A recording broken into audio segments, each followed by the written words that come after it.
Videos के अंदर हमने हेलो एल्केन बनाने के वेरियस मेथडों पर विचार किया था। आज हम हेलो एरियंस के बनाने के वेरियस मेथड पर विचार करते हैं। तो प्रिपरेशन ऑफ हेलो एरियंस, तो हेलो एरियंस का पहला जो मेथड है बनाने का वो direct halogenation of aromatic ring, यानी बेंजीन रिंग से हेलोजन को डायरेक्ट जोड़ें। इसके दो मेथड हैं आपके बच्चों, direct halogenation of aromatic ring, इसका पहला न्यूक्लियर हेलोजनेशन और सेकंड है साइड चेन हेलोजनेशन। यानी डायरेक्ट हेलोजनेशन करना है हमने।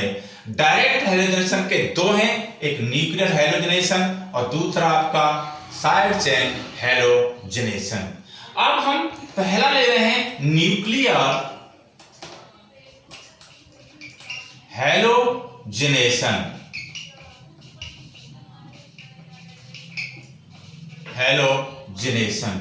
तो न्यूक्लियर हेलोजनेशन में बच्चे आपने क्या ध्यान रखना पड़ेगा, तीन बातें आपने ध्यान रखनी होंगी डायरेक्ट न्यूक्लियर हेलोजनेशन के लिए। एक बात तो आपने याद रखनी पड़ेगी, जो पहली है वो पहली ये है कि टेम्परेचर जो आप लेंगे ऑर्डिनरी लेंगे, यानी 310 से 320, यानी 310 to 320।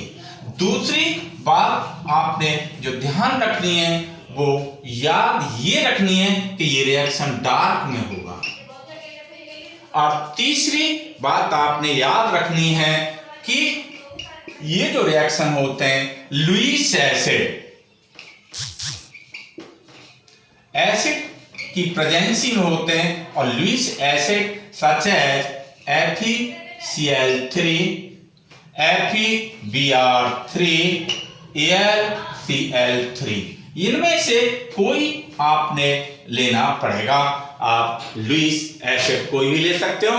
तो टेम्परेचर ऑर्डिनरी 310 to 320 डार्क में होगा। लुईस एसिड FeCl3 या FeBr3 या आपने AlCl3। तो ये रिएक्शन। अब सवाल इस बात का है कि टेम्परेचर और डार्क तो आपकी समझ में आ रहा होगा, लेकिन ये क्या वर्क करते हैं। ये जो रिएक्शंस होगा जो डायरेक्ट न्यूक्लियर चेन हेलोजनेशन है या न्यूक्लियर हेलोजनेशन है, वो इलेक्ट्रोफिलिक सब्स्टिट्यूशन रिएक्शन होता है बच्चे। कौन सा? इलेक्ट्रोफिलिक सब्स्टिट्यूशन रिएक्शन होता है। तो ये जो लुईस एसिड्स हैं FeCl3 या FeBr3, ये AlCl3, ये आपके बनाते हैं इलेक्ट्रोफाइल। क्या बनाते हैं? आपके इलेक्ट्रोफिलिक सब्स्टिट्यूशन रिएक्शन होगा तो ये प्रोड्यूस करते हैं इलेक्ट्रोफाइल। तो पहले आप सिंपल देखेंगे, इसके बाद में इसकी मैकेनिज्म देखेंगे। तो आप साफ सी देखने में रिएक्शन को आपको कोई परेशानी नहीं होगी। जैसे आपने बेंजीन ले लिया और बेंजीन ले करके आपने जो रिएक्शन कराया वो मान करके चलिए आपने रिएक्शन करा दिया Cl2 का, Cl2 in presence of anhydrous AlCl3 और FeCl3। बस देखने में आपको ऐसा लग रहा है आप एक Cl लो और जिस कॉर्नर से चाहो आप जिससे एक H हटा दो और जब माइनस HCl निकल गया और क्या बन गया आपका क्लोरोबेंजीन। क्या बन गया? क्लोरोबेंजीन। इसी तरीके से आप ब्रोमो भी बना सकते हो ब्रोमोबेंजीन भी इसी तरीके से आप Br2 ले लें तो ये भी आपका रिएक्शन हो जाएगा। आइए ये रिएक्शन किस तरीके से एक इलेक्ट्रोफिलिक सब्स्टिट्यूशन रिएक्शन है, इसकी मैकेनिज्म को आपको समझना होगा। आइए हम मैकेनिज्म की बात करते हैं। तो किस तरीके से ये आपका एक इलेक्ट्रोफाइल बनाता है। बच्चे बहुत सारे इस बात पर ध्यान ही नहीं देते, वो कहते हैं सीधा निकल गया, लेकिन वो अकर कैसे हो रहा है ये कंपटीशन के लिए बहुत ही इंपॉर्टेंट है। आइए हम बात करते हैं कि इलेक्ट्रोफाइल कैसे बना। जैसे आपने Cl2 लिया था, प्लस में लुईस एसिड लिया, यानी 3 स्टेप के अंदर आपकी मैकेनिज्म होगी। तो पहले आप क्या बनाओगे, आप इलेक्ट्रोफाइल बनाओगे। तो पहला स्टेप इलेक्ट्रोफाइल बनाना, प्लस में FeCl3, इट गिव्स एक Cl, यानी ये आपका क्या होगा, ये हेटेरोलिटिक फिजन होगा। हेटेरोलिटिक फिजन यानी Cl सिंगल बॉन्ड Cl, ये जो ब्रेकअप होगी it gives Cl on 1 positive, Cl on 1 negative. तो ये जो Cl है 1 नेगेटिव की इसके साथ जुड़ जाएगी और FeCl4 ऑन 1 नेगेटिव प्लस आपका Cl ऑन 1 पॉजिटिव। ये जो बना ये इलेक्ट्रोफाइल बना। इलेक्ट्रोफाइल यानी इलेक्ट्रोफाइल क्या होते हैं, electron deficient species are called electrophile. अब आप सेकेंड स्टेप में कार्बोकैटायन बनाएंगे, जैसा मैंने नोट्स के अंदर डाला हुआ है, आप वहां से देखेंगे और यहां समझने की कोशिश करेंगे। आपने एरोमेटिक रिंग ली बच्चों, ये बेंजीन रिंग ली, आप ढंग से समझने की कोशिश करें। अल्टरनेटिव बॉन्ड यहां पर आपका मान के चलिए हर कॉर्नर पर H है, प्लस में ये Cl, ये आपका इलेक्ट्रोफाइल यहां पर आया। जब ये इलेक्ट्रोफाइल आएगा तो इलेक्ट्रॉन डेफिशिएंट स्पीशीज है, ऑब्वियसली क्या होगा, इसे इलेक्ट्रॉन की जरूरत पड़ेगी। तो ये कहां से इलेक्ट्रॉन लेगा, ये बॉन्ड आपका कैसे हो जाएगा, ये इस तरीके से ब्रेकअप हो जाएगा।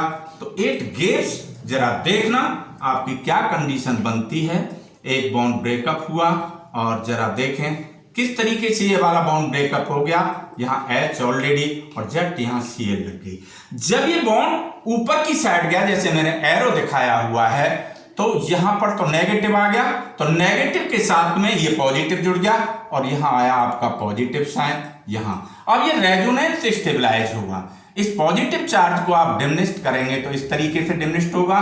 तो नेक्स्ट रेजोनेंस आपका बनेगा वो इस तरीके से बनेगा। ये पॉजिटिव चार्ज मूव करेगा रिंग के, आपका यहां पर H और यहां आपका Cl, यहां आ गया, यहां पॉजिटिव चार्ज। अब इस पॉजिटिव चार्ज को डिमिनिश करोगे तो आप इस तरीके से, तो नेक्स्ट रेजोनेंस जो बनेगा वो आपका इस तरीके से बनेगा। यही दिखा रहा हूं आपका, इधर ध्यान दें, और यहां पर H दैट Cl और पॉजिटिव चार्ज यहां आ गया, यहां डबल बॉन्ड और यहां आपका डबल बॉन्ड आ गया।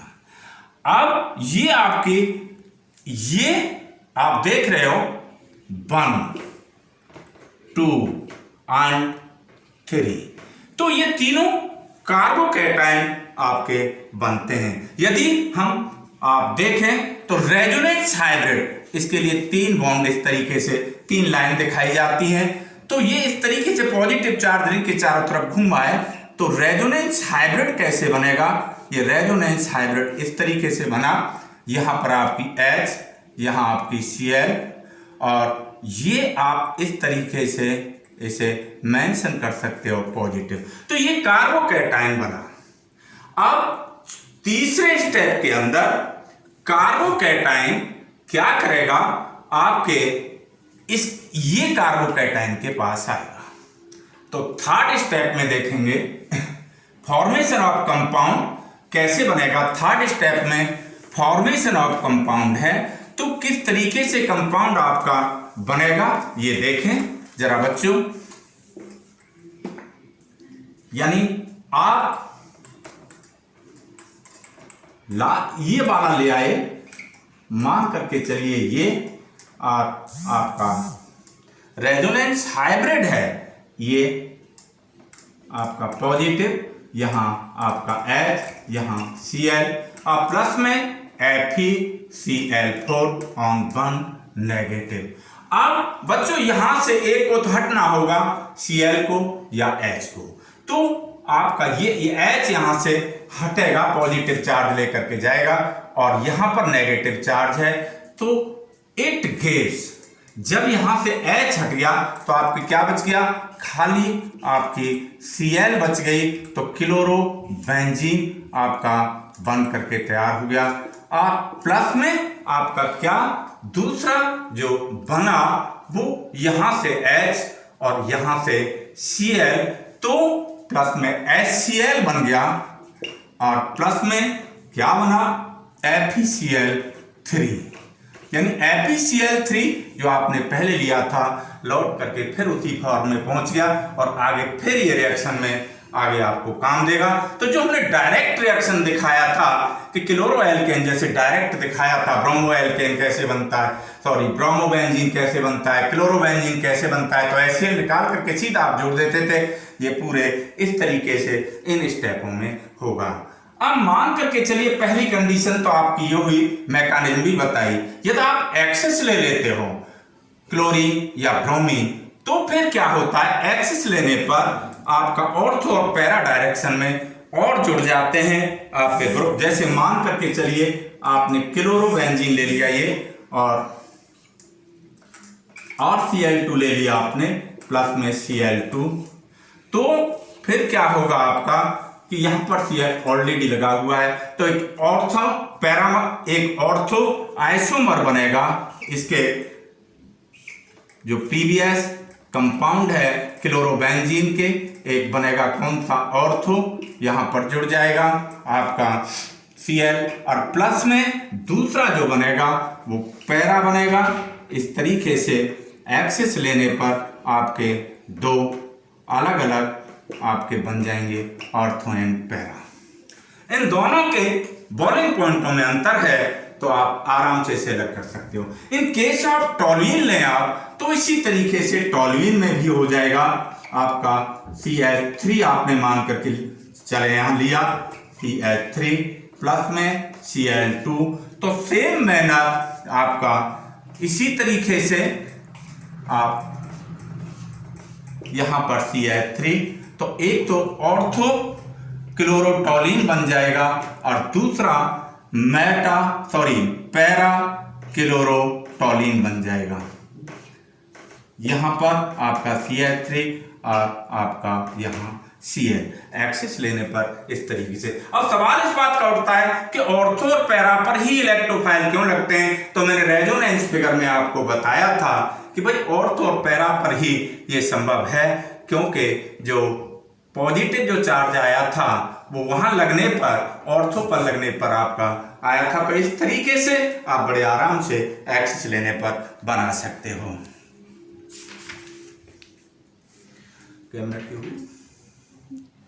स्टूडेंट नेक्स्ट आपका fluorobenzene and iodobenzene next video के अंदर आप देखेंगे किस प्रकार से बनाएंगे।